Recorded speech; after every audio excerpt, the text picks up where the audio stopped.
Remember those faces. You'll see them again. 8 hands praising Jesus. The other ones, well, ain't no use in introducing. They're all dead. Run!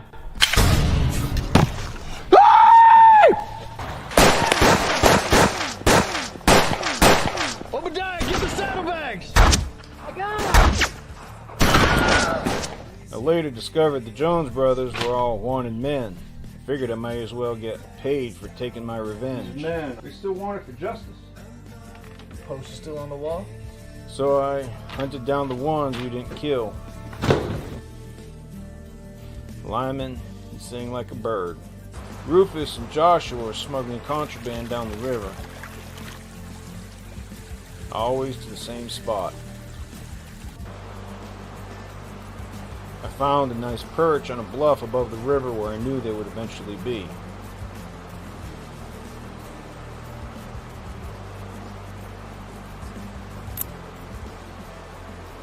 During the war, I was a sharpshooter.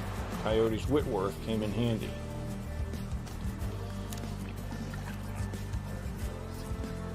For weeks, I tracked them.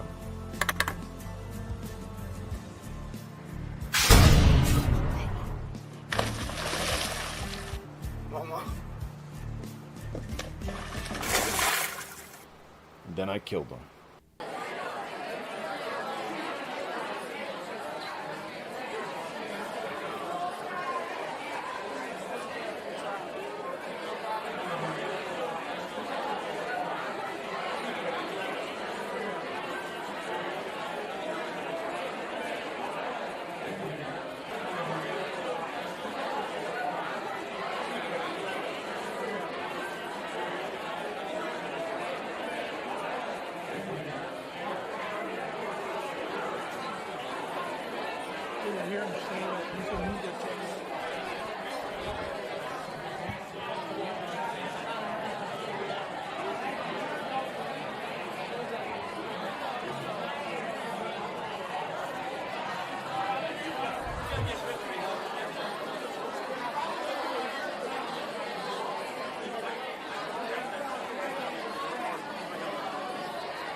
If you like our content, we'd appreciate if you'd like, subscribe, and get notifications. Help us extend our reach by sharing our video content. And if you want to help us beat the algorithm, also leave us a comment on some of our videos.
What is up, fam of Liberty?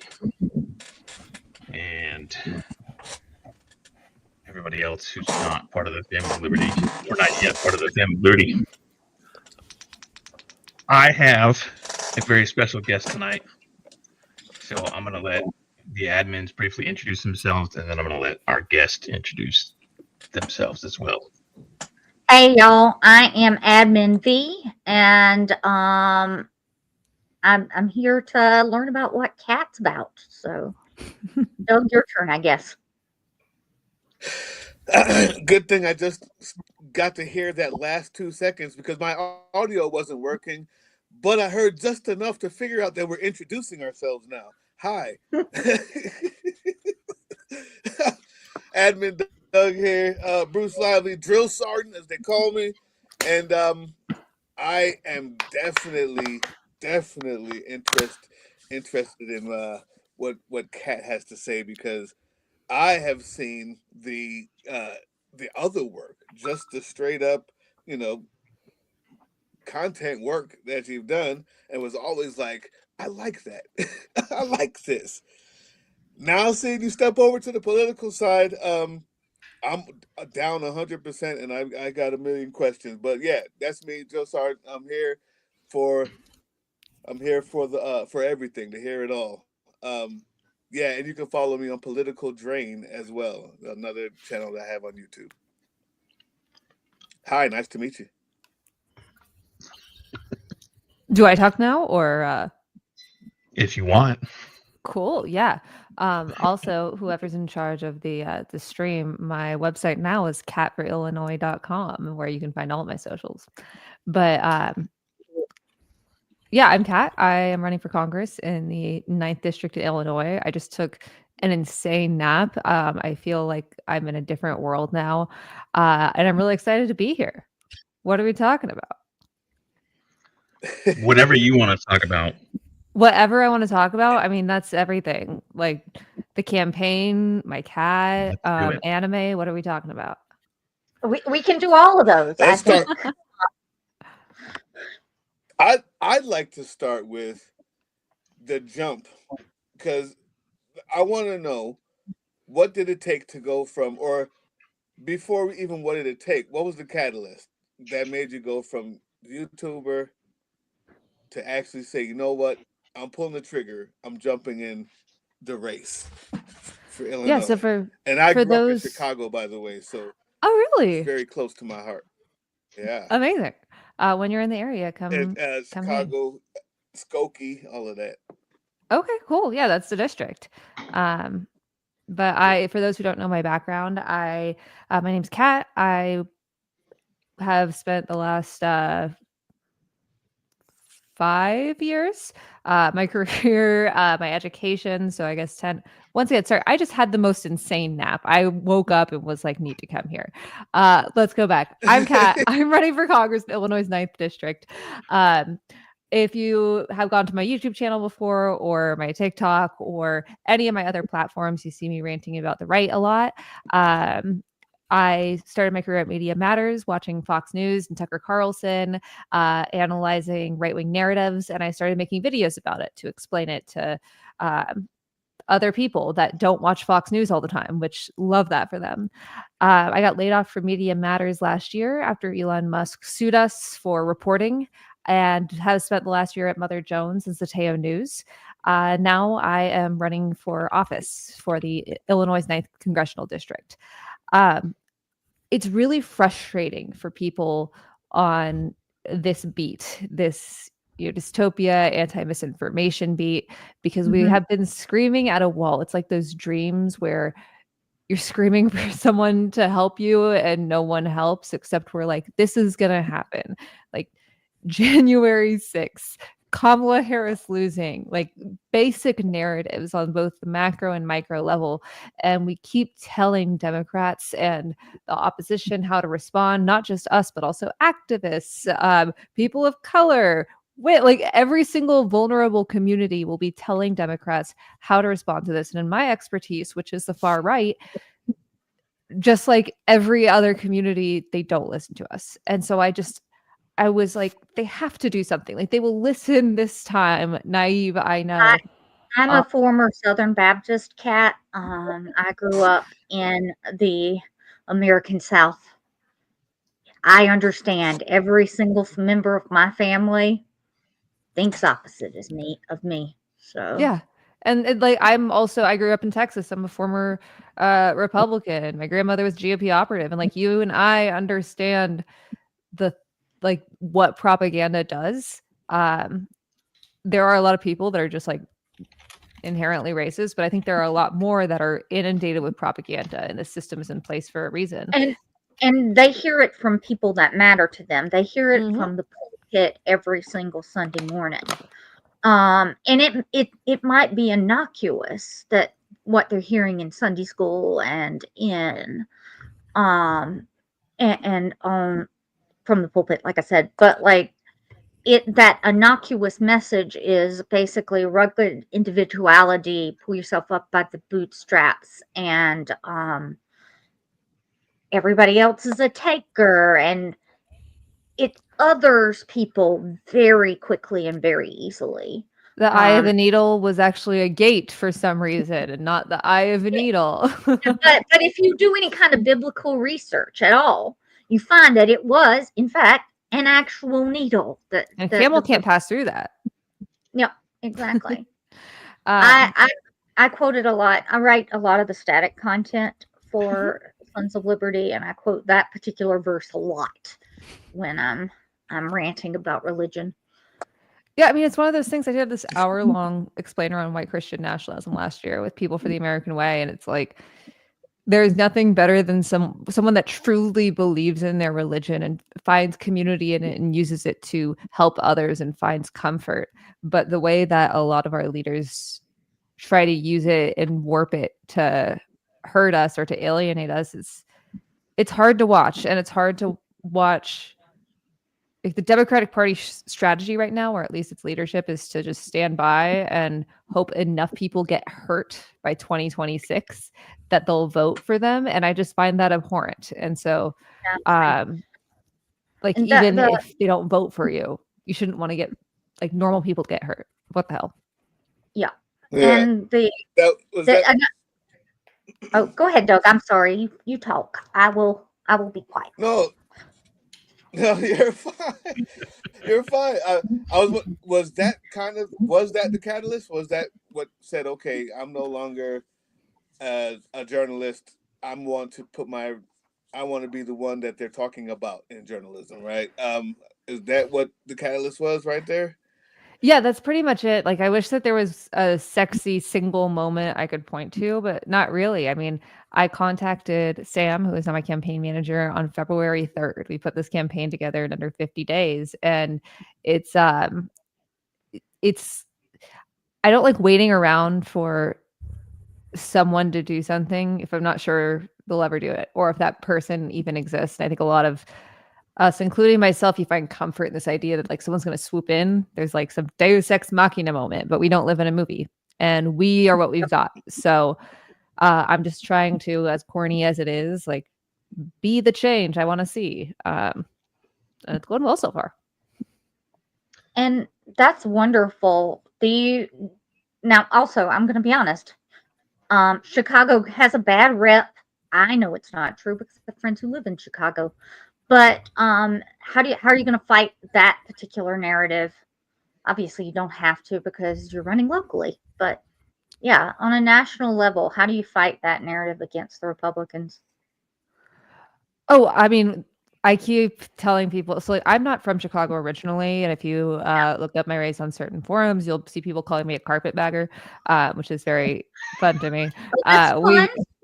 Yeah, I'm thinking about getting merch, honestly, because this entire campaign is focused on like investing in the community and like spending on people rather than ads. So, like proceeds for Carpetbagger will go to our grant program for high school students to be able to do public service projects this summer. But one of the things I kept saying when we moved to Chicago, because my partner got a job here, we moved here on really short notice, and watching right-wing media and especially watching Fox, Chicago is their favorite place to demonize because Black people, that's why I wanted to talk about it.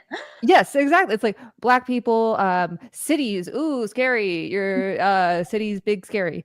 And like most people know their rights here. Like this is the only city where Trump canceled a rally because he got scared. It's true. It's like the energy in Chicago, people are coming here because they feel safe, because like there's the Rainbow Railroad, which is where a lot of queer people are taking to be able to escape states where, for example, trans people can't get gender affirming care, or they're worried that their kid is going to be taken away because they want their kid to be able to just express themselves. They're coming to Chicago because it's safe here. I would move there from here too. That's one of the it's on the short list of places I would move if I needed to get out the South. Yes, and a lot of people are coming here to get abortions. And then with climate change, the lake is right there. It's the big source of fresh water. There is a Chicago renaissance that is currently happening and is just going to continue over the years.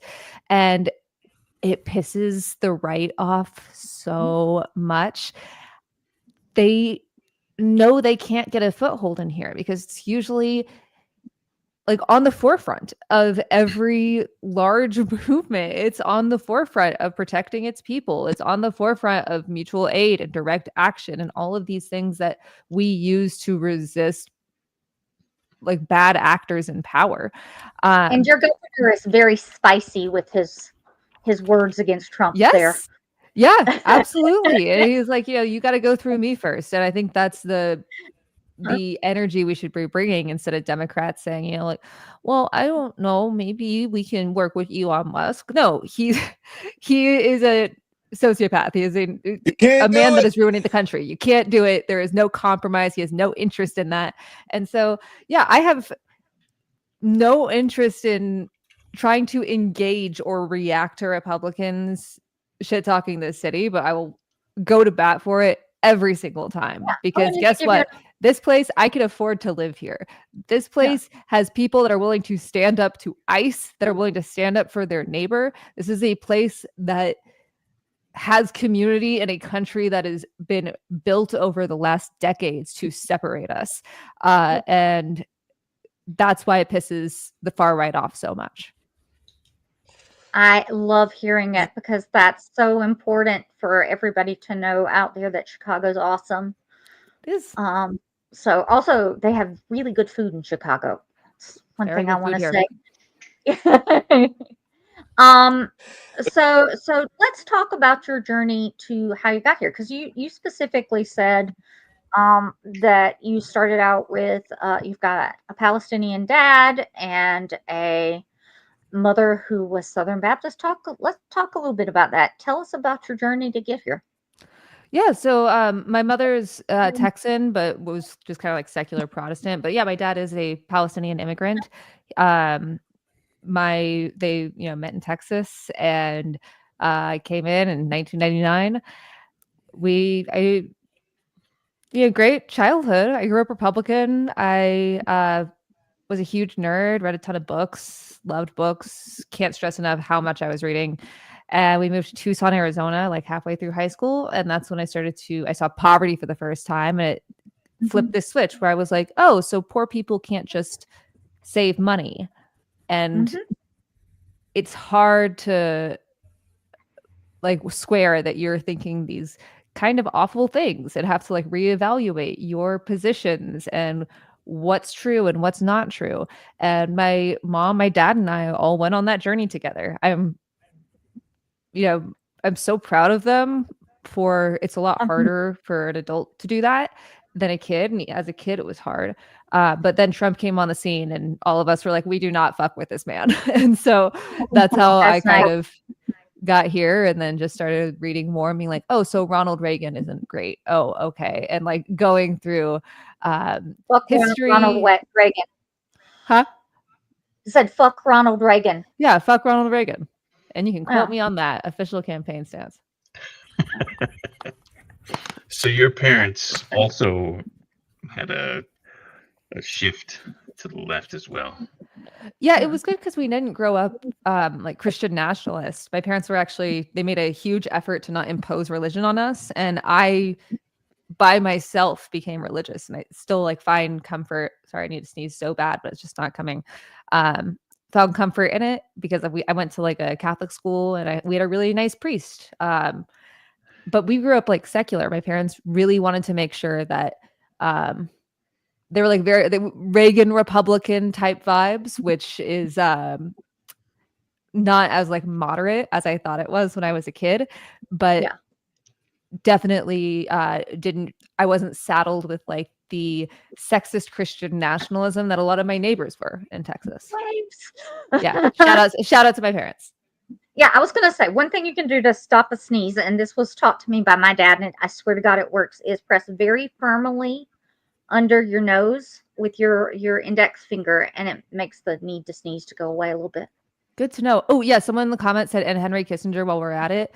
I read like every Henry Kissinger book when I was in middle school, and I was like, Henry Kissinger is so cool. He is a genius. And then that was like a big one to realize, oh no, this man is a monster. I fuck Henry Kissinger too. And I fuck all and Strom Thurmond. I'm from South Carolina, so that's a must. I also would used to scream fuck Joe Wilson and fuck Lindsey Graham and Tim Scott too. Also having to go back and realize I'm sorry, Tim. Cool. I apologize. Am I going too far? I'm literally wearing a shirt that says Chinga La Negra, so no. So how did you get involved in watching the right-wing media to see what's happening? Talk about that a little bit. Yeah, so I graduated from George Washington University in 2020. I had studied international security, and I focused it on like atrocity, genocide, extremism, really fun things people like to talk about at parties. And I had gone into school wanting to either be a diplomat or a journalist at a large outlet. And by 2020, May 2020, I was pretty disenchanted with our government and large media outlets. So I was looking for a job that matched my values. And that's when I saw a job for Media Matters, and I applied. And I joined Night Shift, which was like 6 of us watching Fox News every single night. I am so sorry. That sounds like hell. It was definitely, you have to be built a certain way. Our entire team got along really well. And I actually used to have a bit in college about the 5 in my stand-up. Like I used to do a regular, like changing 20-minute, improv set with my buddies about the 5. And I thought I knew a lot about Fox growing up with it. And unless you are sitting in like a lazy boy watching Fox News all the time, or it is your literal job to watch Fox News all the time, you have no idea how much lore there is. Yeah. Just so you know, I grew up listening to Rush Limbaugh, so Oh, Glenn Beck. Could be worse. I remember Glenn Beck. I remember it was like the worst thing that they had to offer. What it's time to be alive. You moving on, watching Fox, right? So, Mhm. I was watching something that you had about why are the pics. What galvanizes? What's the common thread between these pics? The ridiculous, disgusting pics of this administration for any office. And the three you said were the sex abusers. Period. It got Alleged. to be one. You got to be alleged or convicted, like Trump is, or you had to be an animal abuser, Alleged. or you had and Fox News. These three things Yeah, I made a were triple Venn diagram for anyone that doesn't know. There's a lot of overlap. so there's a Mhm. whole lot of overlap. Now here's the deal. Um, how do I ask the question without leading the witness here? So I want to find out. I want to find out Objection. because it was awesome, but it was like a 10-minute video. Usually your videos go for like hours. So I'm wondering if you have an idea why the sex offenders and the Fox News watchers are on the same daggone Venn diagram. What is that? Where did that come from? The supposed Christians. Why is it filled with this? Why is that cabinet It's their filled white with those male three people? power, And how Doug. does Fox News get involved with that? Yeah. Yeah, I It's mean, it's white male. yeah, it's when Fox News is a workplace where, um, you have Jesse Waters makes jokes all the time about this shit. He flattened his wife's tires so that way, or his future Oh, wife's tires, so he could ask her out while he was married and his wife at the time had just given birth. These are cultures that encourage it. And by the way, with that Venn diagram, the reason I started making it is I was like, wow, it's weird that there are two people on here that have killed a dog. And it just went on from there. And I was like, wow, it's a lot of people who've allegedly, assaulted someone. And then I realized just how many Fox News people were on there because that's kind of like that's my jam. And you had overlap in every single category. I mean, the fact that I wasn't expecting the dogs, the animal abuse. I wasn't expecting that to fit in any Venn diagram, but it seems to me, and I'm not sure how to bring this to the attention of the people watching it, but it seems to me that the requirement, the biggest part of that Venn diagram, is the election is the the alleged sexual Yeah, I predators, mean, and they are platforming like Conor McGregor. They're getting pissed off because Andrew Tate can't go in Florida, which is like the only thing I've ever agreed with Ron DeSantis on. Of like, this man is a menace that it wants to Mhm. assault people. Um, yeah, no, I mean, it's a culture that encourages this because they don't see women as people. Nope. how do you change that? Can you change it? Should you try to change it? That's such a good question. I mean, yeah, we should, but I think a lot of it just comes. It's hard because there's no real like easy one-stop answer. You can't just be like, "Oh, well, we do this and now everyone has empathy." And a lot of Yeah. these people just won't. I mean, I never really hear about like reformed rapists, you know? Um, I think that a lot of this is teaching empathy in communities, but also like men holding each other accountable and not only in fostering like compassion and empathy between men, but also uh, standing up when they see their buddies doing something wrong. And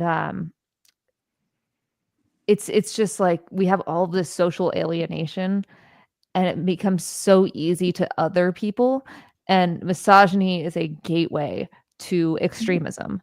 Have you The read the book Men Who Hate Women by Laura Bates, Kat? No, I haven't. You should.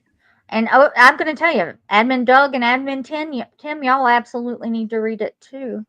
she talks about a lot of what you're saying. So I'm so sorry for interrupting. I get Oh no, excited you're and I fine. Girl, same. I mean, I was excited about my nap that I couldn't function for like the first 2 minutes of the stream. Right. But That was it's an like one of exciting these. nap. It was look, I'm narcoleptic, and I was very excited to have a nap and also wake up on time. But yeah, I mean, it's like such a it's 50% of the population, you know, that's affected by this type of behavior direct that's like seen in this negative light by people like Andrew Tate, people like a lot of these nominees. And there's only so much that you can do as a woman, as someone that supports they don't listen to us. women. Right. I had some person like this rich guy was talking to me. He's like, well, what do you think if I paid porn stars to read the texts of bills to communicate news to guys who are jacking off? And I was like, they aren't gonna Listen to them listen either. to a woman that's naked while they're in the middle of masturbation. And also, like, bills are so long, and you want them. How long is this video? And like, how are feels like a bad idea. Yeah. I think we need to tell rich people if their ideas are bad more. Yeah. I would also add that one of the things that you have to do is you have to 158 raise pages the of. chain early in. I'm sorry, I'm gonna let y'all laugh, but let me talk. Go ahead. I just want y'all to know Go that he ahead. like seemed really taken aback when I was like, "That's the worst idea I've ever heard." Okay, sorry. Yeah. So I was gonna say you have to break the chain of the misogyny early. Like, you as a parent have to prevent your children from getting into this bullshit. It's everywhere. It starts in streaming video games. It starts in like just random comments on the YouTube section and YouTube and on Reddit. I am a Reddit lover, right? And it can go from zero to misogyny in an instant on that site real quick. So I just think that that one of the things that people need to do is, one, fuck a billionaire. Not literally, but like Luigi him if you want, is what I want to say. I'm sorry, I didn't really say that. Things that It's come not out a of my mouth. campaign position. Yeah, yeah. That's But not a I'm trying not to campaign get arrested by position. the administration over here. Yeah. It's like, yeah, you see, you came into to SOL. Somebody should have told you it's gonna get dicey. I deeply apologize. say- I deeply apologize. I did not mean that. That was me getting excited a little bit about what's going on. Look, we're all excited out here. Good idea. She can neither confirm nor deny that these are not the positions of her campaign. And I did enjoy looking on Mario Brothers. He was my I don't favorite. want to go. I love Mario. I mean, like, it's a great game. I gotta say, on Mario Kart, I always play Dry Bones. But I do think that Off Road is a superior racing game to Mario Kart, even if it was from the 80s. That's all. Okay, there we go. How about Side this? bike. How about this?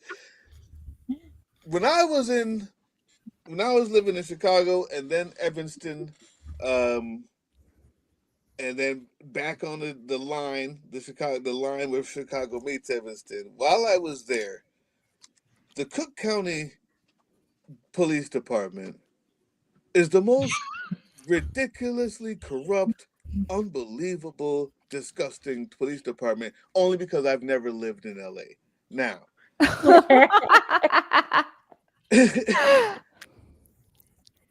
I say that to say, as you're running in a district adjacent to at least, what do you say about that? What's your message for how we get out of that cycle where the people hate the police because the police hate the people? There's this stupid blue line and the corruption is rampant. Have you an idea? Have you a message? Have you anything for that? Yeah, I mean, I think that first off, there are a lot of local activists in every city that will have far better ideas that have been working on this for decades longer than I've been alive, that have solutions that they are trying to implement. And those are the people that we should talk to. I would want to say, though, that, this meeting people's material needs helps a lot of societal ills. It helps a Right. lot with like radicalization, like we were just talking about. When people are scared, they want an easy answer, and that's how you get batshit conspiracy theories and supporting strongmen. That's why our campaign, or at least part of it, why we want to try to help meet people's material needs, because that's what our government should be doing, and it's not.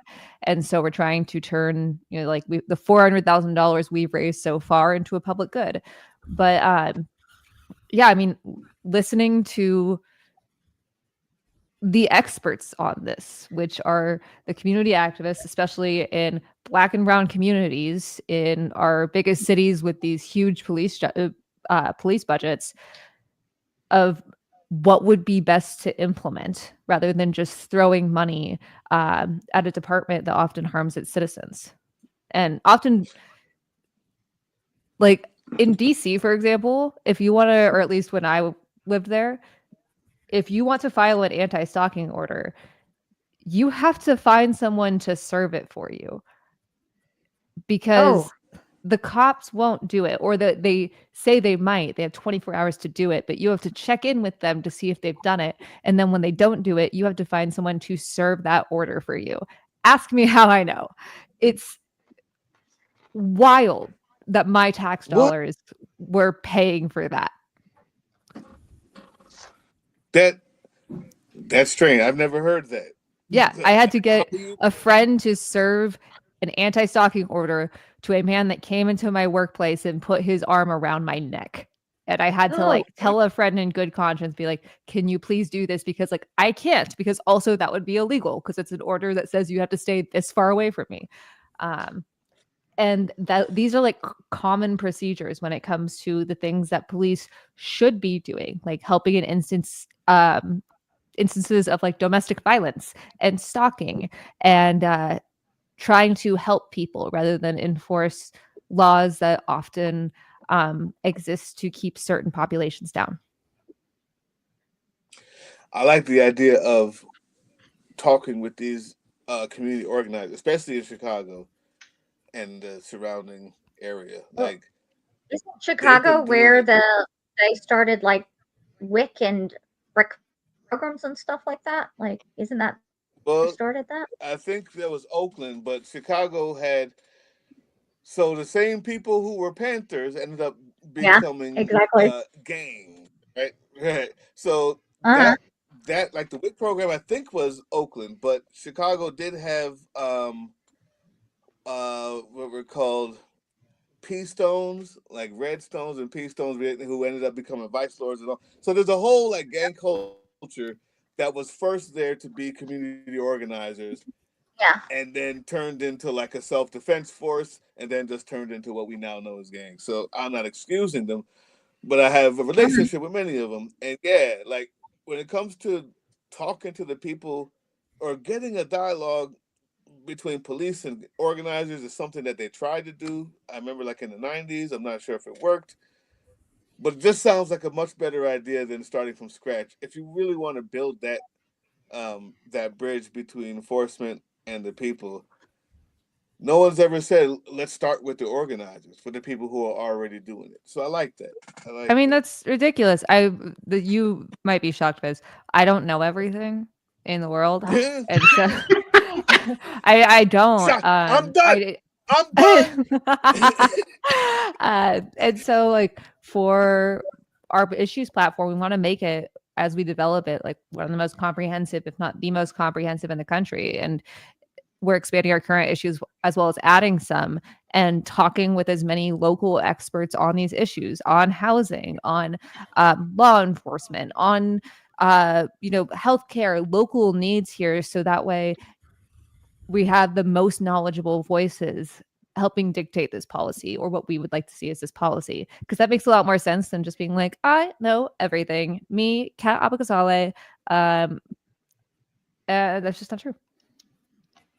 I'm glad know you most said that things, because I was struggling with that last name, and now that you said it, I feel like I can say it now. I dare you, do it. I dare you. No, I don't do dares. Abughazaleh. Perfect. I mean, it's pretty Abughazaleh. phonetic. Yes, amazing. It just looks Abughazaleh. scary because you have the Z. The in last it. syllable can throw you if you're not familiar with Middle Eastern pronunciations. And like, look, as I'm long as not. there's a good faith effort, I'm good. And you see, I the big am thing from the is South. I sound like cornbread, so I'm not even going to try because it would sound like Abughazaleh.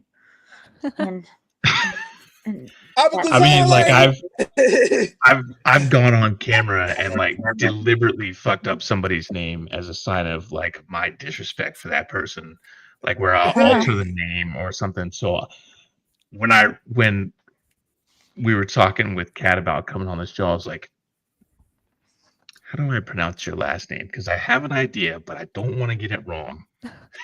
I appreciate it. All right. I have a Kat question for you. Abughazaleh. I'm gonna What start. So the person who is currently the congressperson for District 9 is Jan Schakowsky, I think is the last Sam, name. you are awesome with names. What is it? And this is a person who is part of the Progressive Democrats caucus.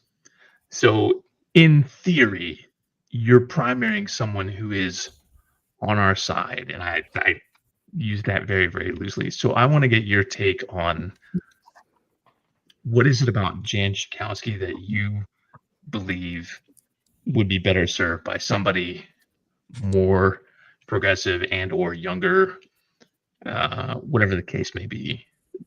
In other words, you taking over her position. Yeah, I mean, this isn't a lot of districts. I think it's a referendum on that person in particular, and this isn't the case for Schakowsky. She has been one of the most progressive members of Congress for her entire career. You know, she was against the Iraq War when it happened in Congress, and that's very rare.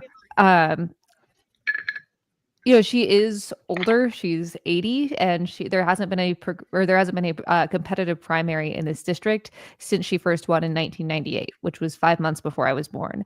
2 people have represented this district since 1965. There are some votes I would have done differently, especially in the last 2 years. But overall, I very much respect her. But what the party is doing isn't working. What we are doing as a country isn't working. If it was, we wouldn't be in this mess, and we need to try something different. And I think part of that is by giving voters more options. The word primary is almost a bad word in the Democratic Party. When we were setting up this campaign, you know, we had to talk to compliance firms, things like that, to get the campaign up and running. And there were many calls where I would say, you know, oh yeah, currently I'm the only candidate announced in this race, but I would say, yes, there's an incumbent and she could run again, and people would just hang up the phone because they were worried about being blacklisted from this industry for the rest of their lives if they worked with us. Now that we've raised a bunch of money, it's different. We're getting a lot of emails, and I'm like, okay, but it's because there is this sense in the party that if you challenge someone, you're challenging their power. And I think we need to be looking at this as it makes a democracy. We need more democracy in the Democratic Party. It makes a democracy healthier when you have more options. It makes every candidate bring their A game. If the incumbent is truly the best candidate, then they need to run a race to prove it. They need to have a track record to prove it. And in this case, I think there's a different way that we can do politics. And that's what I'm trying to do with my actions. And then there's also the part of Congress that, you know, the average age of our Congress is 58. That's 20 years older than the average American. And that's not like a flaw. Yeah. That's not a flaw. I thought it was like 70 something. No, leadership, it can be different, but for just average age of Congress, it's still 20 years older than the average American. But I do think that there are experiences that our members, our lawmakers don't understand, and that's not their fault. Like, they don't know what it was like to grow up with school shooter drills. They don't have to worry about out-of-pocket costs. Like, I don't have health insurance, so every month I go to the pharmacy for my narcolepsy meds, and I'm like, I hope the GoodRx coupon is still low this month. They don't have to worry about those things, and that's not their fault, but we all deserve to live how our leaders live. We deserve to live in safety, and we deserve to be able to afford housing, groceries, and healthcare comfortably. And that's not a lot to ask. And what we are doing is not getting us there. Democratic Party has not had a bold enough vision. It's not just about votes, it's about holding other members accountable as well. God dang it, I agree. I watched your campaign video several times. Not because I'm weird or anything. I just I really wanted, I would focus on certain parts, and like that part would resonate with me so much that I would literally be 30, 40 seconds down the road, and I'd be like, wait a minute, go back and watch it again. But the thing that stuck with me the most was the part where I can't specifically say the words, they don't come to mind, but it was like you said, everybody should be able to afford rent, food, and basic cost of living things. And that part, I think, was probably, for me, the best part of that video. Like, I just watched it and I was like, it's so basic, but fuck yes. Yeah.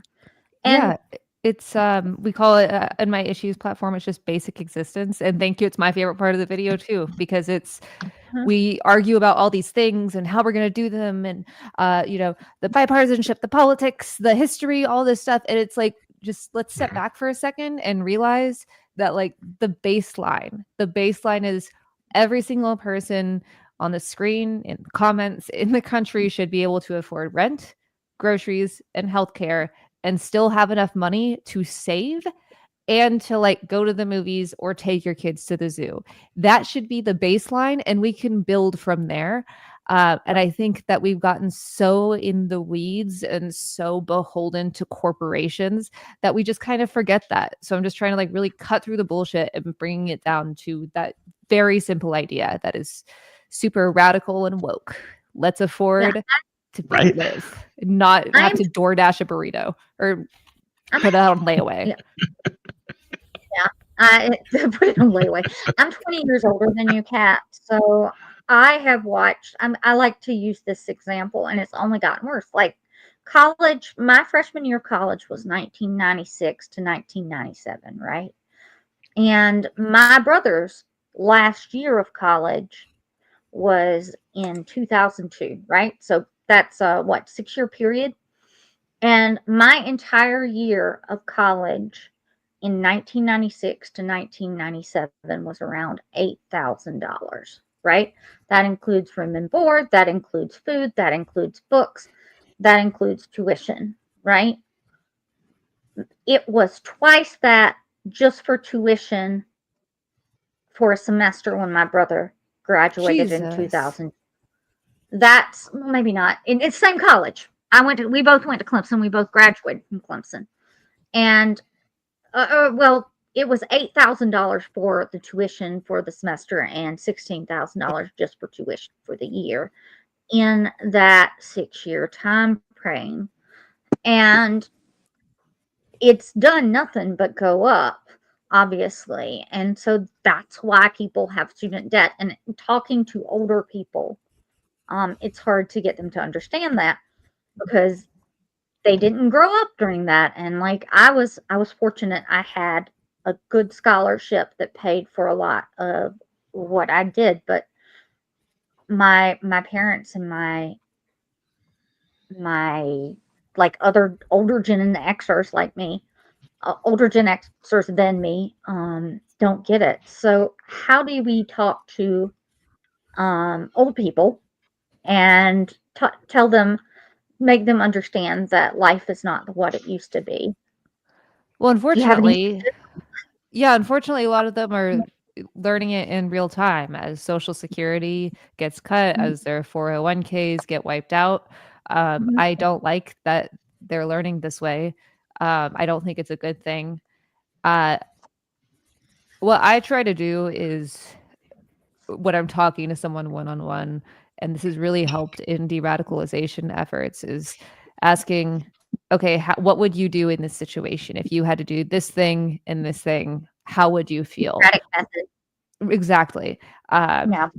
and like it works a lot when you're trying to explain the basic concept of like empathy. But I, with student debt specifically, I have to do that too, because I don't have student debt. I had a scholarship, but my parents covered the rest, and I was extremely lucky that they were able to do that. And it's essentially, you know, given me a huge head start on life, and I'm not Same. saddled, yeah, by a whole lifetime of debt. But pretty much almost every single one of my friends has some type of student debt, even if they had full rides, because they still had to afford, textbooks and things like that. That they had to take out even small loans that have just grown and grown and grown. Um, so I think like there are just a lot of people don't know how bad things are, and there are things that kids today are dealing with that I don't understand, that they're going to have to explain the same way to me, of like, talking to my mom when I was a kid of like the first school shooter drill we did. I can't imagine what that was like for her, but I'm sure there's stuff that kids are telling their parents today that's the same. And it's just, I feel like we're so disconnected. We're so scared of our neighbors. Most people don't know who their neighbors are. We have these households that are just supposed to be like nuclear family, no intergenerational talk.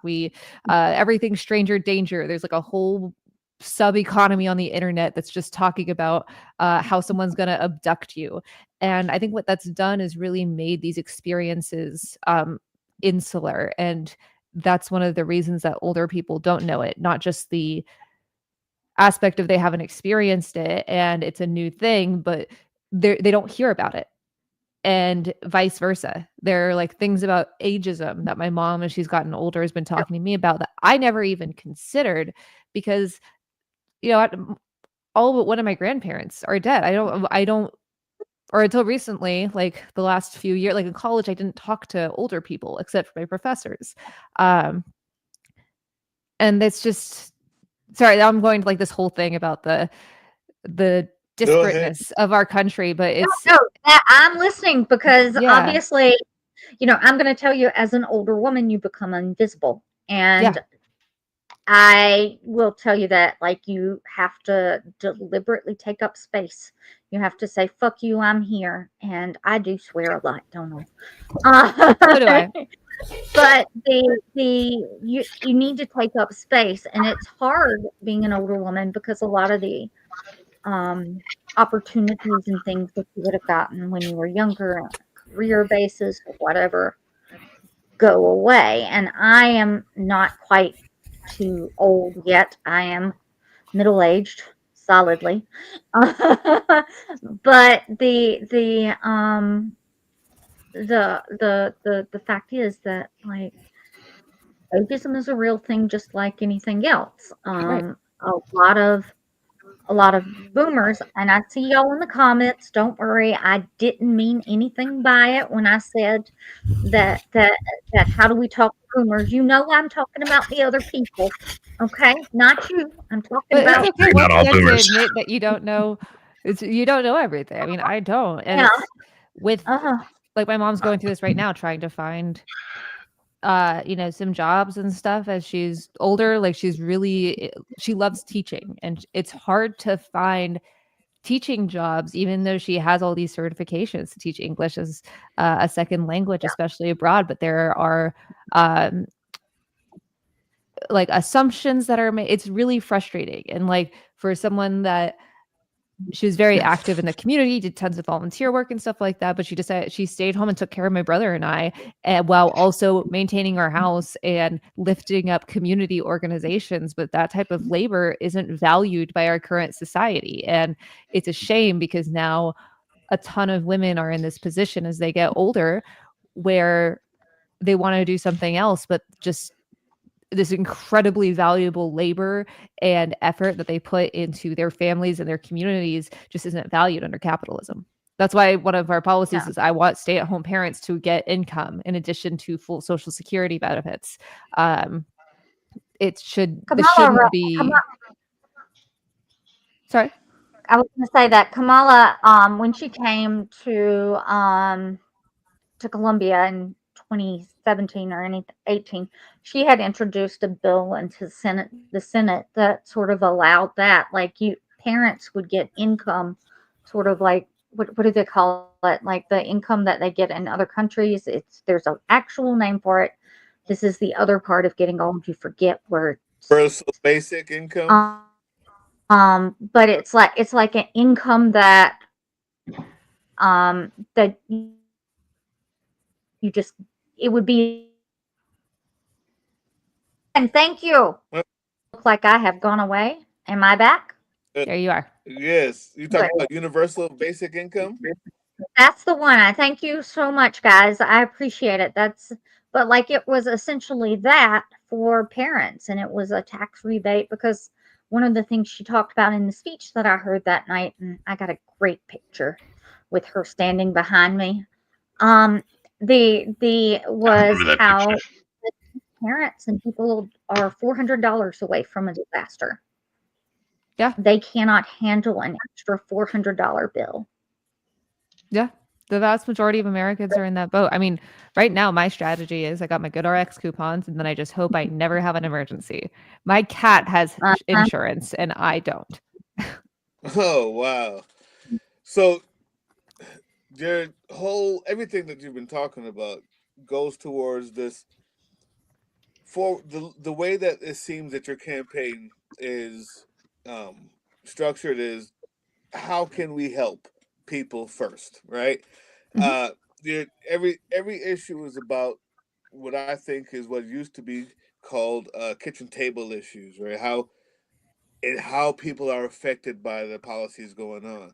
But you take it a step further, which I also find pretty awesome, and you actually decided to just do nothing but what people would call charity, or charity, like as part of your campaign. Talk about that. Talk about what it means. Talk about what you've already done, because I think that that's pretty amazing. I'd love to hear people talk about. I love to hear people have people know what you've been doing. Thank you so much for giving me this chance to talk about it. Everyone wants to be like this 26-year-old influencer, which very fun way to refer to my very thorough reporting and research. Or they want to talk about like social media, and this is what I want to talk about. So yay. Yes. We spend so much money on ads and consultants and strategists and focus groups and polling and mailers and all of these things that don't really even, many of them don't even work. And I mean, you see how many consultants were with the Harris campaign, especially after they pivoted from like the, weird and we're not going back 2 weeks. That was awesome. And they lost and are telling the Democratic Party to move right, which didn't work in 2016. It didn't work in 2004. I don't know why we continue doing this. And so I'm saying, what if we ran a campaign where I didn't do anything that made me feel icky? And that's what we are trying to do. And part of that is, I think the best way that we could use this money is, what if we personally invested in the community? What if instead of spending $20,000 to produce a really cool ad that gets used for like a month, what if we instead worked with local groups, cut some checks for even just like $1,000 that can make a huge difference for local areas that are doing on the ground work right now. Our first event, for instance, we want everything to be accessible to everyone, no matter their income. So instead of it being like $500 a plate, people brought a box of pads or tampons, and we ended up collecting over 5,600 period products for people in the area who can't afford them, for Chicago's Period Collective. We plan to do this for our events, diapers for families that can't afford them, soap for shelters, pet food for like animal adoption drives that we want to do. And we want to, especially as Trump craters this economy, try to use this money that we've been given to not only collect things or fund things in the community, but also just like provide fun integral spaces all over this district, even the parts that have kind of been ignored, because it's, if anyone hasn't seen Illinois' 9th district, it's heavily gerrymandered when it was redistricted in 2022. So like I spent the hands-off protest out in Algonquin in the western area, at a traditionally red area of Illinois, and like 3,000 people were there and car horns were constantly honking in support. And we want to do our events there too. We want to do concerts. We want to do stand-up. We have tons of volunteers to teach like crafts and knitting. I'm commissioning some embroidery kits from a small business that, oh, there's my cat in the background. Hi, Heater. I have an orange boy. She's an orange girl. She's so good. And like I started a women's club when I first moved to Chicago, and I've just been having the 5-year-old approach to making friends, where I go, will you be my friend, to complete strangers I've met? And it's been working. And I want to bring that to the campaign trail. So like teaching people embroidery, doing crafts, doing things that are tactile. We have people that want to teach cooking classes. We also just want to have like, you know, come to this happy hour, drinks are on us, bring something for the community. I mentioned the grants earlier that we want to do for high schoolers that have public service projects. Yeah. We were just at a neighborhood meeting that in Buena Park, where someone was saying, you know, we want to paint bricks in this garden here that kids can paint with their favorite books, but we can't afford the art supplies. Fuck it. We'll buy the art supplies. We don't even need an endorsement. This should be so easy. We have $400,000 so far.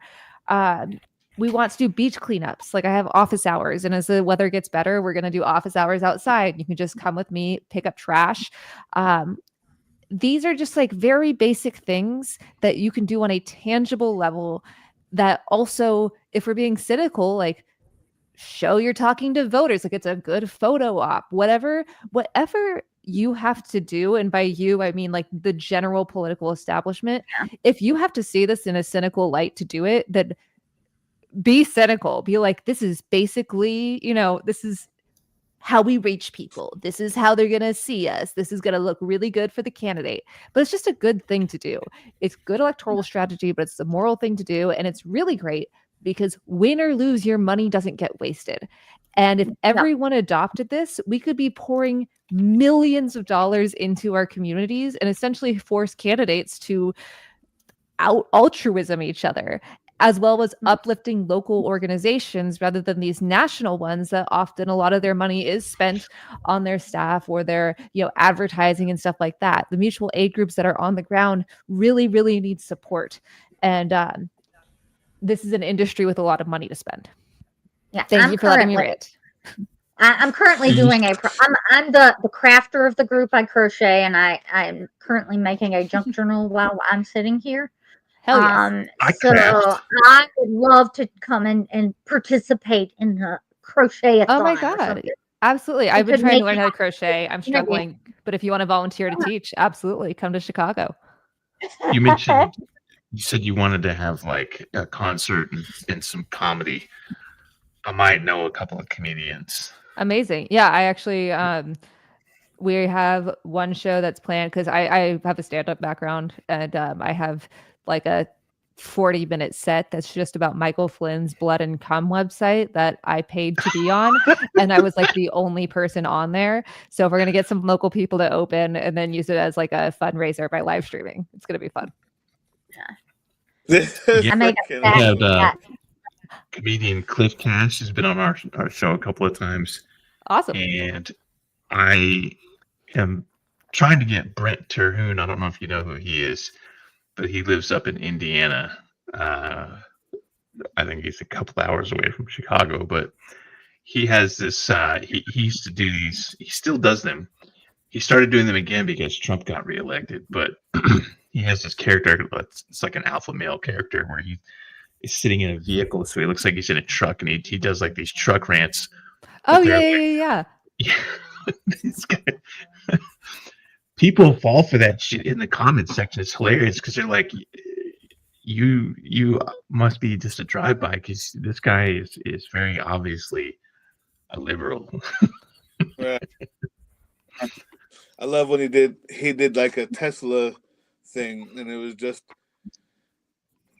the most shot out of hell. This triangle with sheep, obviously like on a kid's wagon or something. It was hilarious, and he was all. It was awesome. I would love to. I would Oh, love to man. get Brent on the show, and I don't know his politics, but Sam Miller is also hilarious. That dude is like 6'10", like 350 pounds. He is a massive human being, but he. I don't know if you guys have ever seen his comedy, but he's a recovered meth addict, and he spent some time in prison and whatnot, and dude is hilarious. Anyway, sorry. Listen up. Comedy geek. I gotta go. In What? 1 minute, 7:59. In 1 minute. Wait, 1 minute. you got an I have egg timer over exactly there? 1 minute.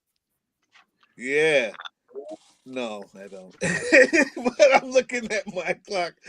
All right, look, before you go, is that a bass guitar in your background? And if so, what kind? Is that a Yeah. Fender?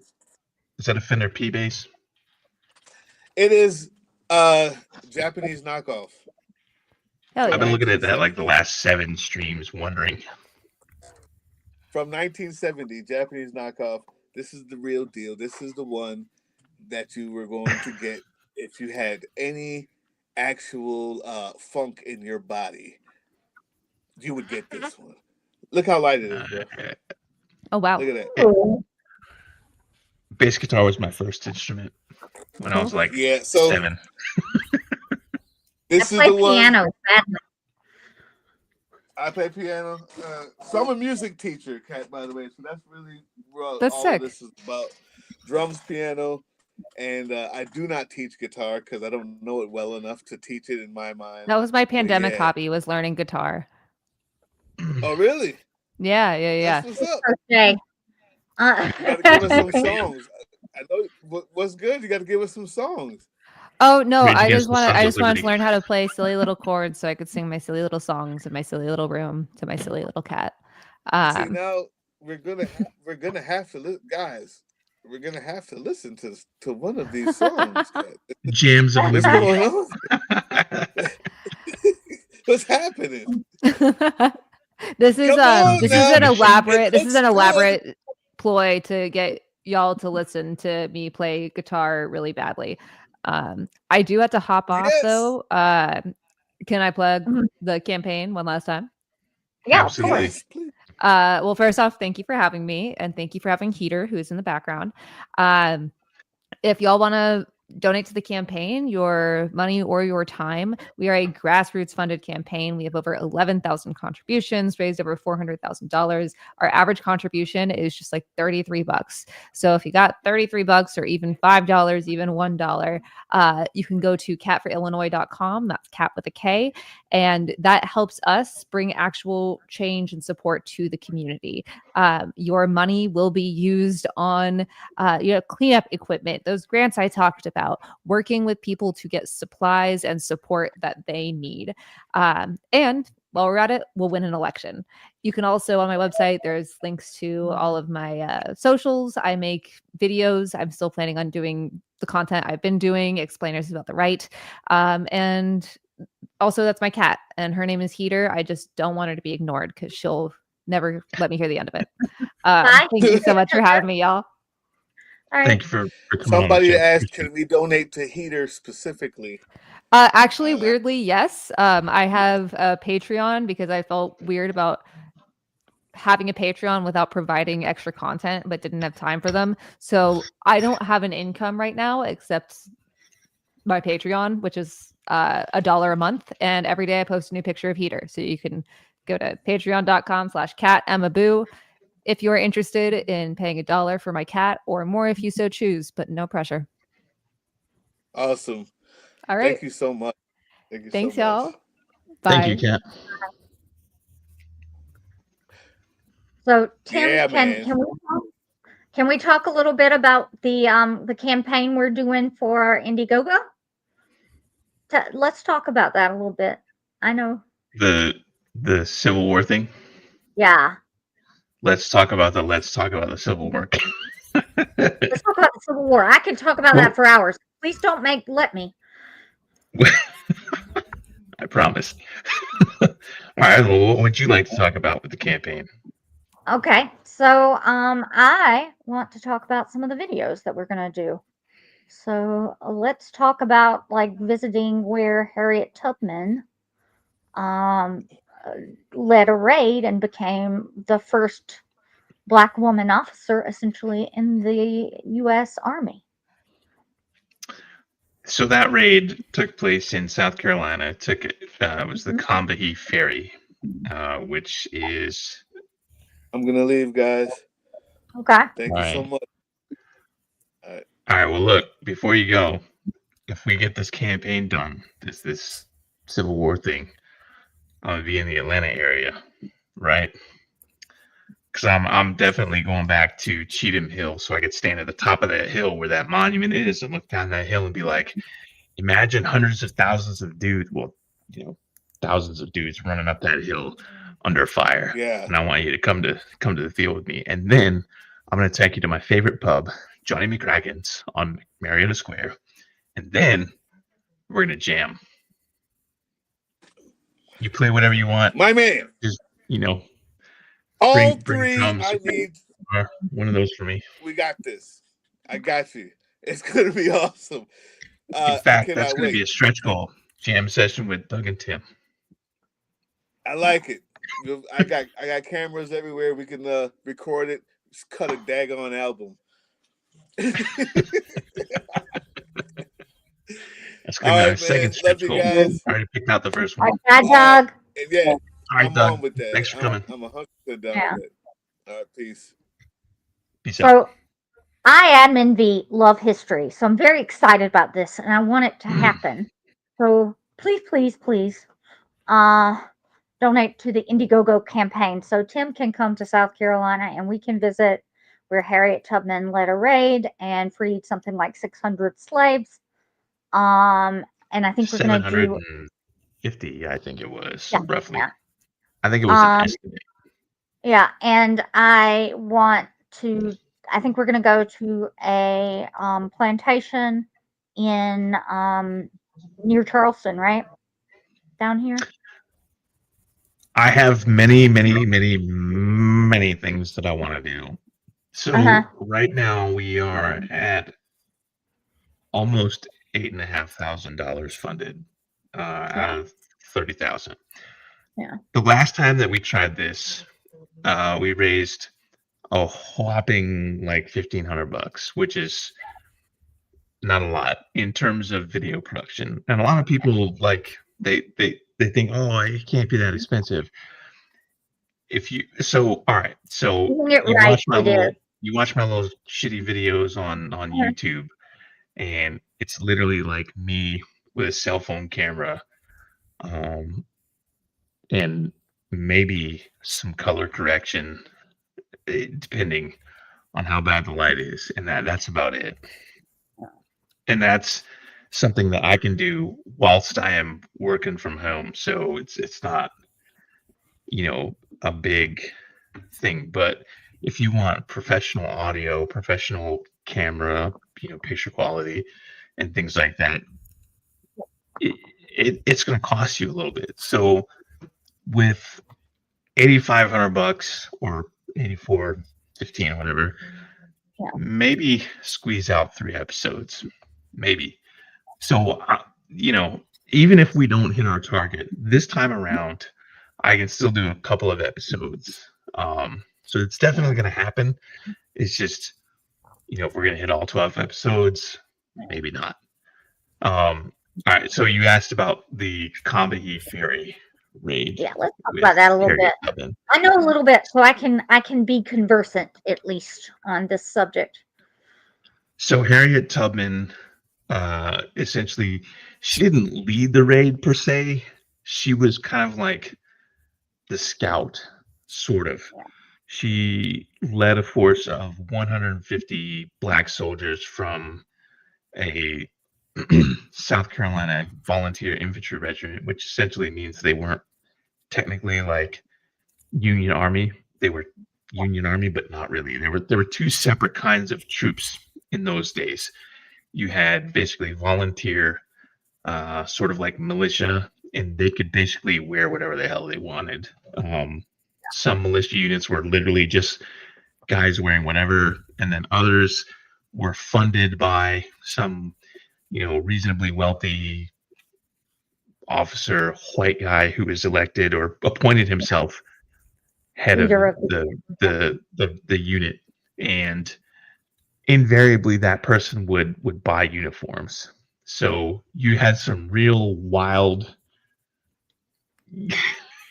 uniforms that would show up on a battlefield. So you'd have like, like in a Union, corps or division or whatever, you'd have like, you'd have your regulars, your standard issue like blue suits, and then you might have like some skirmishers and some, I can't even remember how it's, I think it's pronounced as waves, and these guys were like, wearing fucking red colors and shit like that. They're very easily to, standing out on the battlefield. Yeah. The guys that Harriet Tubman led, they were all black. They were under the command of a white officer, and it was the 2nd South Carolina Volunteer Infantry Regiment. I'm not sure if they converted to a USCT regiment or U.S. Colored Troops, which was essentially the Buffalo Soldiers. Soldiers. They were the forerunners of the Buffalo Soldiers. Yeah. But she led 150 of those on a raid up the Combahee River, which is in the Low Country area, and kind of around the Beaufort area. Yeah. Off the top of my head, I'm not looking at like maps and shit, so I don't know for sure. And I might have my facts a little confused because it's about my 5th or 6th one. But so basically, like a lot of the plantations had been abandoned. Like the enslaved people basically left there. And the overseers, there might have been like a token force of token white guys to run the place, but for the most part, nothing was going on there. There were still like enslaved black people that were staying there because where were they going to go?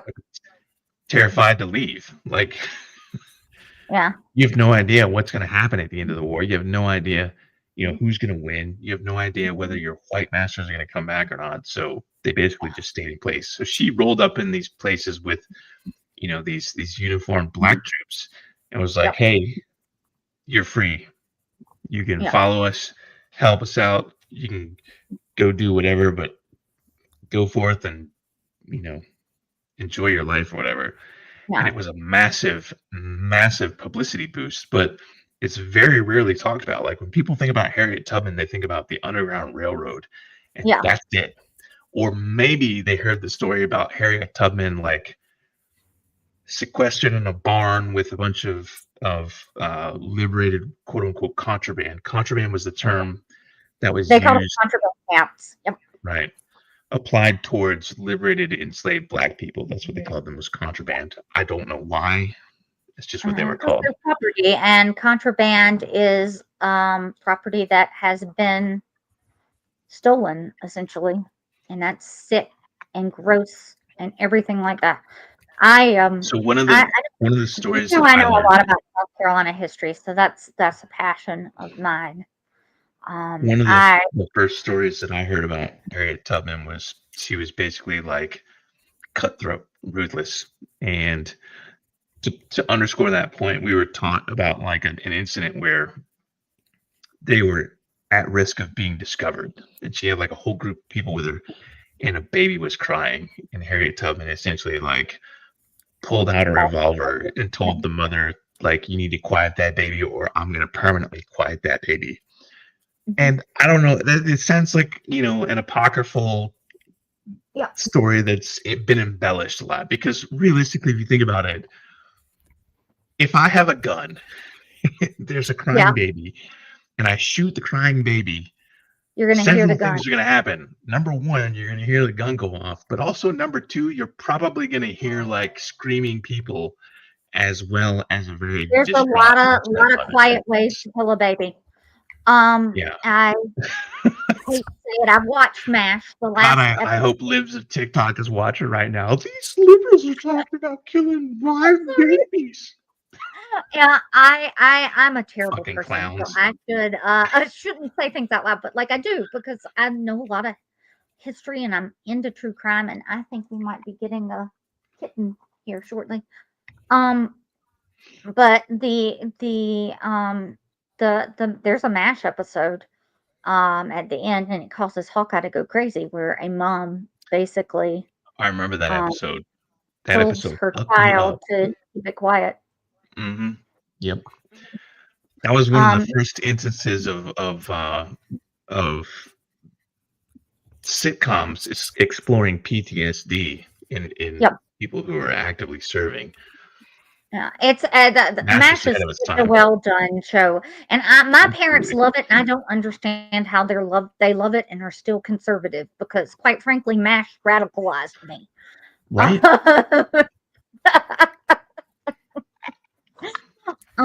So I mean, the Paul Ryan listening to Rage Against the Machine posing gym pictures, and people are like, "Bro, you're the machine. Like you're everything that yeah, they hate." yep. I just it's hard to understand, but let's go back to history because Admin V is a history buff extraordinaire. How did you? Let's talk about how we started the page here. How you found out about Confederate Heritage Month and how it made you mad enough to start writing and dressing as Sherman. So I don't remember exactly how I found out about Confederate Heritage Month. I knew in the back of my mind, like having spent my teenage years in South Carolina, that somehow the Confederacy was glorified. And having come from that education background, like I can understand it, but it wasn't until I was an adult that I found out that Confederate Heritage Month was a thing. I think actually what happened was I saw somebody's post that was like, "Today is Confederate Memorial Day Might in have been my Alabama," post, Tim. and I was like, "Confederate Memorial Day," and like you just read the words and you can instinctively know what it means. But I was like, that is the dumbest shit that I've ever heard of, and I think I looked it up, and that's when I discovered that like there was an actual like Confederate Heritage Month because people were mad about Black History Month, and so they decided to create a Confederate Heritage Month, and I was like, so this was back when Facebook like actively used hashtags, where like if you clicked on a hashtag, you could see all the posts pertaining to that hashtag, but also it would start tailoring your feed to that. So like I clicked on a thing and I saw these posts, and it was like, April is Confederate Heritage Month, and I was like, your heritage is treason, and your heritage is slave owning oligarchs. And what's funny is this term oligarch is not a new term. This is not something that came about in the past 10 years. There are documented instances dating back to 1861 of people calling slave owners oligarchs and other, wealthy businessmen that basically ran politics through virtue of the fact that they had a lot of money. So I had already started doing Sons of Liberty content kind of as a release valve, but also because at the time I was like, I have a lot of people on. I had a lot of people on my Facebook friends list. I had like almost 5,000 people, which is the max that you can get is 5,000 myself, so I get it. from when I was a video game developer. And I had people on there from various walks of life, like from my military career, from my childhood, and school and whatnot. So there's a very diverse crowd, and things were not as polarized back then in like 2014, 2015. So I would post a lot of political content on my personal page, and then things started to get really hyper polarized. So I moved them to a page and stopped posting to my personal page with political hot takes and whatnot. And about a year later, was when I started doing Confederate Heritage Month content, where I would specifically, like, instead of glorifying traitors who lost the war that they started, I would talk about Southern Unionists, which, are people who remained loyal to the United States. And I thought that's a better way to celebrate the South. Agreed. Which is essentially, and it's called Confederate Heritage Month, but what they're glorifying is the South. That's it. They're glorifying the South and the Southerners who fought in the Civil War. So I'm like, well, I can celebrate the Southerners who fought in the Civil War, but I'm going to celebrate the ones who didn't betray their country. Yeah. And it's like for me, it was also loving Grimke sisters rather than the Southern women who. And I learned about the Grimke sisters in, like at an early age from South Carolina history books, but same time. And they didn't cover them in great detail. They're just like, these line art drawings of these very unattractive old women. Yeah, spinster-looking old women. I was like, these are white abolitionists from South Carolina, and they advocated for the abolition of slavery, even though they came from a slave-owning family, and that was basically all that they really talked about. And I was like, what is a Grimke? Like that sounds like a name that I would find in like a comic book about Conan or some shit. And I didn't really pay attention to it at the time. But years and years and years later, when I went back and read about them, I was like, they're badasses, right? These are people who came from their father literally owned black people. So it was he was like a politician in South Carolina too. He was like an attorney in good. And their brother he had biracial children, let's just call it that way. So here's the thing, is where it gets really nuanced with the Grimke sisters' brother. I think his name was Henry. In South Carolina, you could automatically inherit slaves without buying them. So like if their father, whose name I can't remember, but we'll just call him James, for example. Yeah, his name was Thomas. Let's say that the Grimke patriarch says, I'm giving away these 10 slaves to my son Henry or whatever. Yeah. Henry automatically inherits them. He can't do it. He can't say no. It's literally a done deal, because that is the guy who owns them, and he's gifting them to somebody else. Henry also cannot liberate them, because South Carolina and many other slave-owning states wrote laws that said you can't liberate your slaves, period. So you'll have instances, and this is the thing that a lot of people don't understand, which is why I want to do this series, because we have so many misconceptions, and not all of it is these redneck yokels that are like, my heritage, not hate, bullshit. It's not cut and dry. There are people who learn this stuff and they're like, oh, you own slaves, so automatically you're bad. But that's not the case with a lot of people. Yes, it's the case for a lot of people, but no, it's not the case for a lot of people. So with the case of Henry Grimke, for example, he inherits these slaves. He can't say no. The law is the law. And you could fight the law, but you had to have a lot of money. Lot of money. And so Henry fell in love with one of the people that he owned. She was what's called a house slave, which means she was very light-skinned and was educated. He taught her to read and write. And I understand that a lot of people instinctively be like, oh, but there's a power dynamic and yada, yada, yada. And what you would typically do is, if you had children with someone that you ostensibly owned, the vast majority of the times you would take those children and you would send them north for schooling, because that was the place where they could go and basically get an education where it wasn't against the law. It was against the law in South Carolina and other slave-owning states.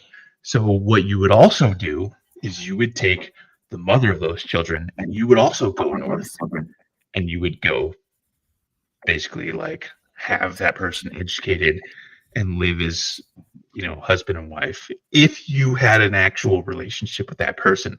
If you didn't and you were just a rapist and shit like that, you would conduct yourself differently. So what this guy did was he sent his kids north, and he was a very involved father. He didn't like hand them off to a nanny whenever. He taught his kids, you know, basic religious stuff and basic reading and writing, schooling, which was very against the law. But he also moved away from his family outside of the Grimke sisters, who had no idea that he was doing any of this. Nobody in his family did. He essentially went off on his own and stayed very far away from everybody and treated this woman basically like his wife. Like he didn't have a white wife. What He I had read her. too.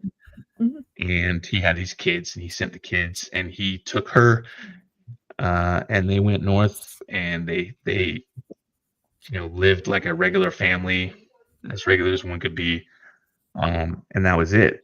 And it wasn't until like he died, and people were like, well, what about the enslaved people that he has? And the Grimke sisters found out about that, and they were like, we can't let. Basically, what was going to happen to them was they were going to all go back to somebody else's property, like some other sibling or, you know, whatever. So the Grimke sisters took those children in, and the mother, and They got the boys educated, and they became Right. very big in the NAACP and Yeah. helped found it and everything like that. It's an interesting story. Yeah, so like when I read this, like, so as a quote unquote indoctrinated liberal, you're automatically reflexively going to say slavery bad, every white slave owner raped his slaves, power dynamic, et cetera, et cetera. But that is not the case. Yeah. It's not the case in some cases. It's the case in some cases. It's not the case in some cases. In some cases, you had people who somehow acquired, and you see this like with the Southern Unionists. You'll occasionally find people who owned slaves because they inherited them, but because of the state laws where they lived, they couldn't emancipate their slaves. It was against the law. You literally couldn't do it. What you had to do was spend the equivalent of millions of dollars, which for most of these guys was like their entire life savings. They'd have to like give up everything to emancipate somebody because it was such a huge legal process, and it wasn't guaranteed. You could go take this issue to court and have all these valid textbook reasons why you should be allowed to liberate, Let people go. emancipate your enslaved people, and the courts could just be like, no.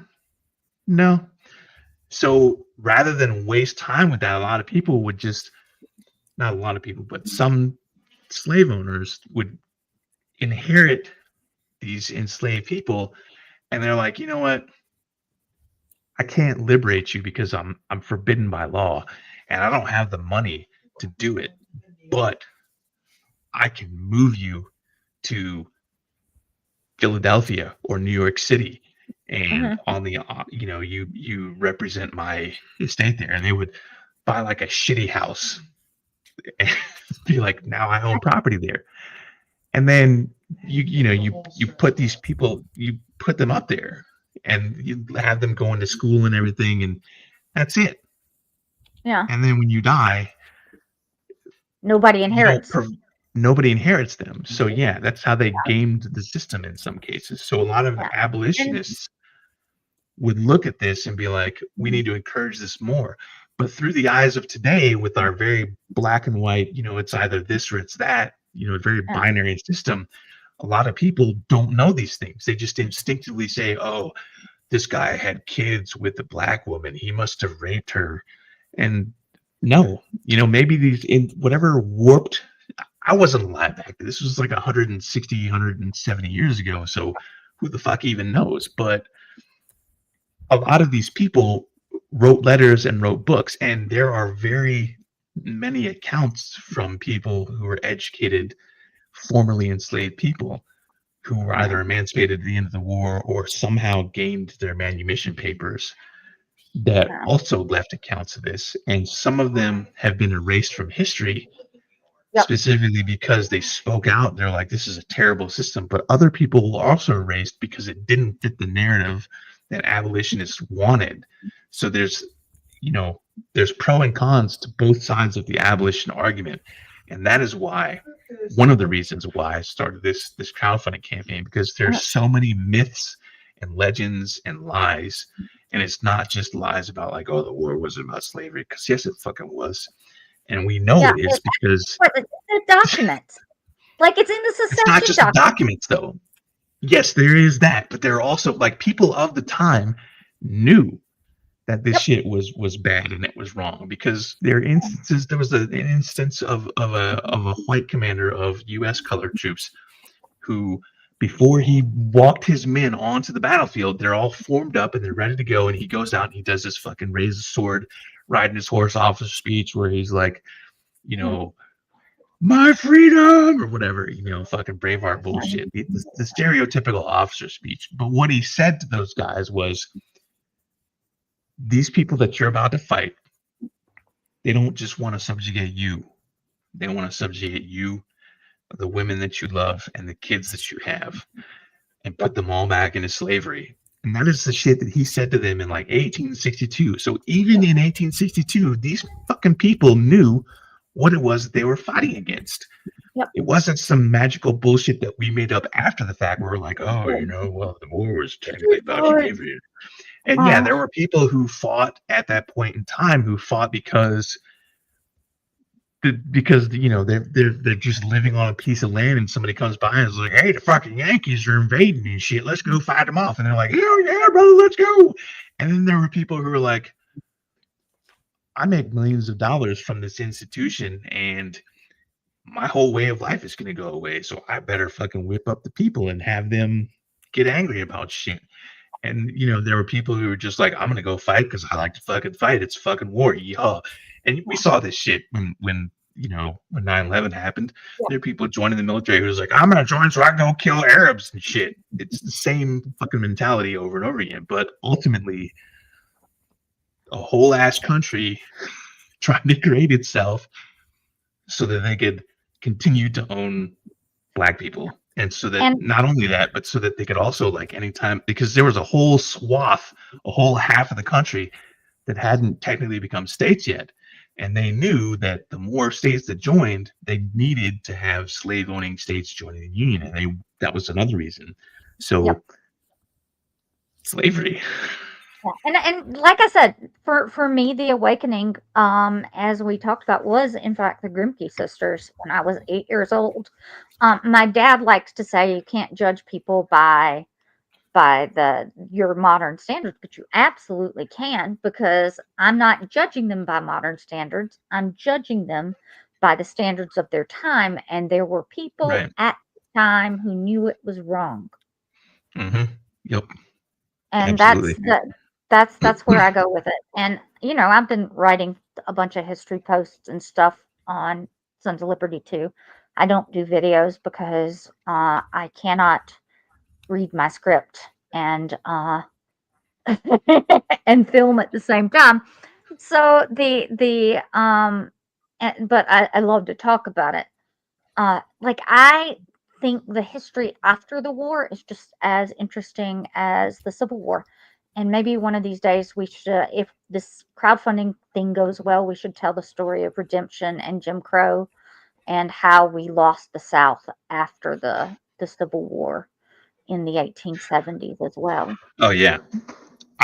So I have probably 70 or 80 different posts that I will make through Confederate Heritage Month. And not all of them are going to be about, like, John Buford or today's subject, his half brother Napoleon Buford. It's not all going to be about that. There are also going to be things, for example, tomorrow, April 9th, I've got 9 separate posts to make. The first one is going to be the surrender of Robert E. Lee at Appomattox Courthouse. And then I've got the regular post about, our next subject, and then I'll talk about Nathaniel Lyon, who was the first Union general killed in the war. So, I've got like 3 separate posts for tomorrow. Yeah. Posts and video. Every single post that I make has a video that comes with it, and I will invariably have more information in the video because I'll stand up in front of the camera and I'm like, I've got my notes, I know what I'm going to talk about, but what I have in my notes, I'll expand upon. Like if I'm like, for example, the Grimke sisters, I did a video on them last year, and it ended up being like a fucking 30-minute video, and I had to cut a whole bunch of shit out of it. And in the process about talking about the Grimke sisters, I also learned about Angelina Grimke Weld, who is named almost verbatim, to flip the last names around, about her aunt. Yep. Or great aunt. I can't remember specifically. Yeah. And it was her great aunt because it was one of the boys' children. Yeah. And she ended up, basically turning out to be part of the LGBTQ community, which at the time that she lived was even worse for your reputation than today. Yeah. So like I learned all these, like it just keeps it keeps growing and growing and growing. Builds on the more that I learn about a thing. Yeah. And like so I'll keep adding these things as I learn. So I've got, like I'll put the post on Substack and I'll put it on Facebook, but I also have a corresponding video that goes up on YouTube and TikTok. And very often when I'm editing the video, I will add a whole bunch of extra content to it, and like you'll see instances like where I'm doing the video and all of a sudden I zoom in real fast and I'm like, so we're talking about this guy, and then, but also this thing right here, it's because like so I will watch a video and I will like have a notepad document open. I'm watching my video that I cut and I'm writing stuff down. I'm making notes on my video and I'm like, okay, at 5 minutes and 37 seconds, I got to get rid of this thing here, or that was unclear and I need to do it again, or like I stutter. I have tons of outtakes that I don't even use, but I will also make notes on like my reaction to things that are on there. And I'm like, wouldn't it be funny if I said, this guy who was also a flaming homosexual or whatever, just a random example. So I will go back and re-record shit and add that in there. And I'm just like, there's no convenient place to do this without having a jump cut. So I'll do it as a zoom in. But like on these videos, I'm watching it and I'm like, just an example for tomorrow's post, Nathaniel Lyon, the first Union general who was killed in the Civil War. The post that's going to go up on Facebook is not going to have as much information because I learned about Nathaniel Lyon very early on, like 8 years ago. But every year I go back and I look at my information just to make sure that I'm not posting shit that's not accurate, or that because I have like a whole folder on my drive with these notepad documents and I continually update them. So I want to make sure that I'm not saying something that was relevant last year or 5 years ago that's not relevant today.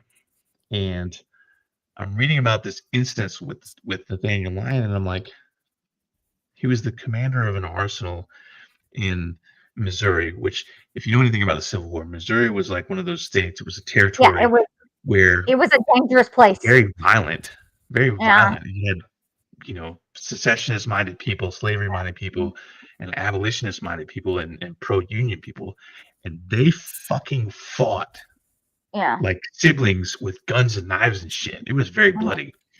And people were like, we can't let Missouri join the Confederacy. We can't have Missouri stay in the Union. So bloody Kansas for a reason. Yeah. Bloody Kansas, Missouri, and these places that weren't even states yet.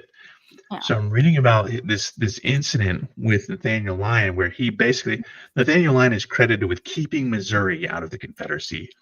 And the way that he did this was he learned about a plot not from the governor, involving the governor. The governor was basically like, secretly communicating with Jefferson Davis, who was no longer the U.S. Secretary of War and was going to become the president of the Confederacy. And he uncovered this plot, and he was like, there's going to be a gathering of pro-Confederate militia who are going to help the governor enact a coup, kind of like January 6th. So what he does is he goes and he recruits these guys, and he's already got Union militia there, and they're almost all of them German immigrants. They all came over to the United States and are like, yeah, if he loves this country, your beer is scheisse, but we all otherwise love your country. It's not Germany. It's a good country. Lots of farmland, yeah. So, and that's my super shitty fucking bigoted German accent or whatever, but you get the point. So he has these German guys, and he rounds them all up, and he's like, listen, we have a mission. Our mission is going to go here, and we're going to deploy. And he outlines this battle plan. And he goes in and he executes it. And he's basically got every German immigrant in the county armed to the teeth. Like, they have pistols and rifles and like spare rifles and shit like that. They go in and they march in and they capture every fucking militiaman to the man, surrounds them, and they've got their guns pointing at him, and they're like, you're gonna put down your guns, you're all under arrest for sedition, treason, whatever. And these guys are like, what the okay, cool. Drop their weapons. Everybody gets arrested, and he like puts them in this group, surrounds them on both sides with his German guys. He's got German guys in front, German guys in back, marches them through the town, and done deal, right? Yeah. Pro-secessionist Missourians line the streets and are like throwing rocks at him and shit, and somebody accidentally fires a weapon, and these German dudes are like, nine, and they he like draws his sword and slashes downward, and they fucking guns erupt, and there's like bodies everywhere, and he like bodies a whole bunch of them, and then he continues marching, leaves this scene, this carnage. There's like blood and guts and shit and piss everywhere, and he's just like, fuck it, keep on going. Marches these guys right through this carnage, and all these Confederate dudes are like, this is some bad shit. And then has them all arrested, turns them in, and basically says the governor is a fucking traitor. So the governor flees, and this guy is credited with saving Missouri for the Union. And then they have a battle, and he like gets shot a bunch of times. It's some Braveheart shit. This dude got lit up in the battle, and he would like get shot and go back and get patched up and go back out and get shot again.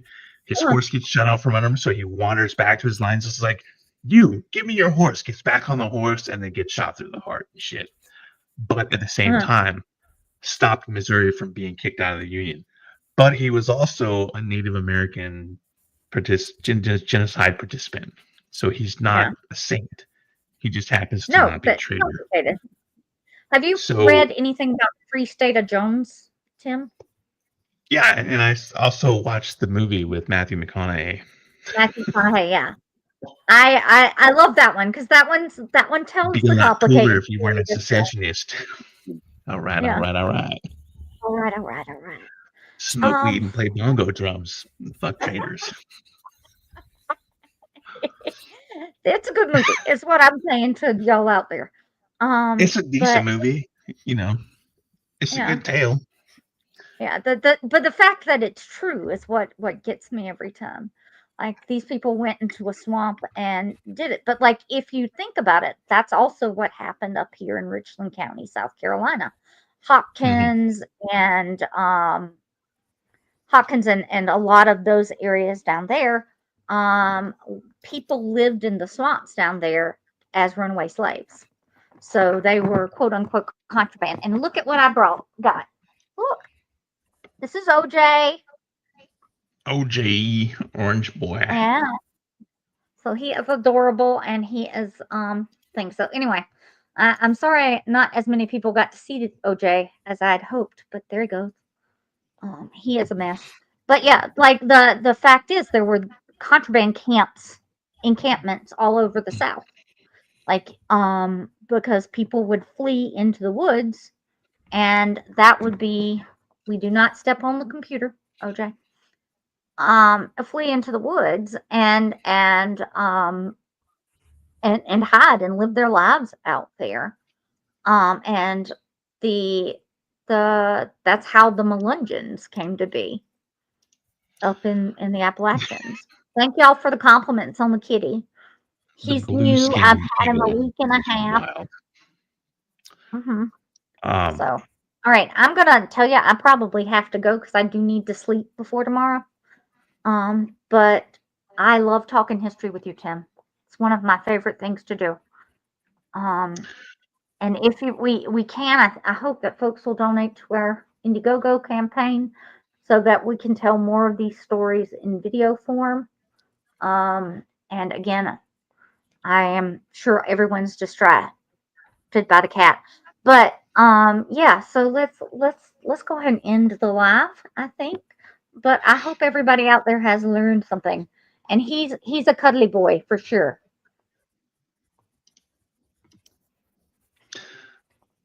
Yeah. I think we've got enough to do at least 2 episodes, if not 3. Yeah. And I've already got like a bunch of stuff that I've already shot, so I can always work that in there too. But if you can come to South Carolina with a camera guy, I can do the Legacy of the Confederacy tour that I've done before, where we use the monuments on the State House grounds as a way to tell the story of the South. We start with the Black History Monument, and we go to the Revolutionary War Monument, and we talk about how slavery was written into the Constitution and all of that. So it's a lot of fun. My friends and I developed it when we were working with a group here in town, and we're going to do another one in May, I think. So thank y'all for listening to the history. I love it so much. And if Tim let me, I'd talk about it all the time. So I certainly do on that. Do something. I don't know exactly what. So like you've heard me mention that on my father's side that like George Alfred Trenholm is like my great grandfather. And that dude owned like a couple of plantations and a couple of houses in various cities and whatnot. So I definitely want to go. Some of his properties are now like state museums, so I kind of want to wander in there and just be like, yeah, his daughter is my great grandmother or whatever, and see what happens. But the Combahee River ferry raid took place in the Low Country, so like I'm gonna have to get like a boat and go do shit, because that's all like marsh and swamp and shit. Maybe we can find somebody who knows who has a boat or something. I'll see if what I can do. I've got access to boats, but I also know how to drive boats. I have a boater's license, so like I can just go rent a boat and do shit. Yeah, I'll come with you that day. My issue is going to be like whether or not my camera guy wants to take his like fucking very expensive camera equipment. Yeah, but also I think like right now, like just presume like today that we got no more donations. I think my 2 episodes would be like Harriet Tubman's Combahee River Raid, but also a little further south is Savannah. And I want to go up the Savannah River and branch off on Ebenezer Creek, because the site of the Ebenezer Creek massacre is there. You can't get to it over land because it's on private property. But the bridge pilings for that pontoon bridge still exist to this day. So you can be right on the site of where the old King's Highway used to be and see where this thing happened in the middle of the night in the winter. And I feel like like that story by itself is wild, but doing it like Yeah. in a canoe or a John boat or whatever at the site, I Yeah. think would be like extra powerful, especially Oh. because the guy who runs my camera is pretty fucking badass, and He can get good he's shots. probably, oh yeah, no, he's great. He does really good camera work. He's a personal friend of mine. He used to be a B-1 pilot, B-1 bomber pilot. But yeah, he is phenomenal with cameras. Like when he did my pitch video, where like he's was sitting in my living room, and he comes over and he sets his camera up and whatnot. And he's like, start talking. So I'm like, well.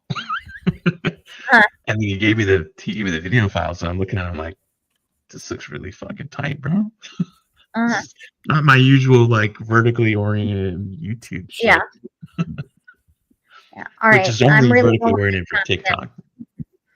But I hope that everybody had a good time, and we'll talk to you maybe next week. So we'll see what's happening. Do we know what we're doing next week, Tim? We do. Yes. Let's see. All right. On the 15th, which is next Tuesday, we will have Greg Terry, who's a content creator. He focuses. The fuck is that? Focuses on issues in Ukraine, and he also goes to Ukraine to cover the war. If you guys remember, probably 2 months ago, we had Tip of the Spear on here, 2 Special Forces veterans who go over to Ukraine. So we're going to be tackling Ukraine issues again, which is important for Jen, who is Ukrainian as well.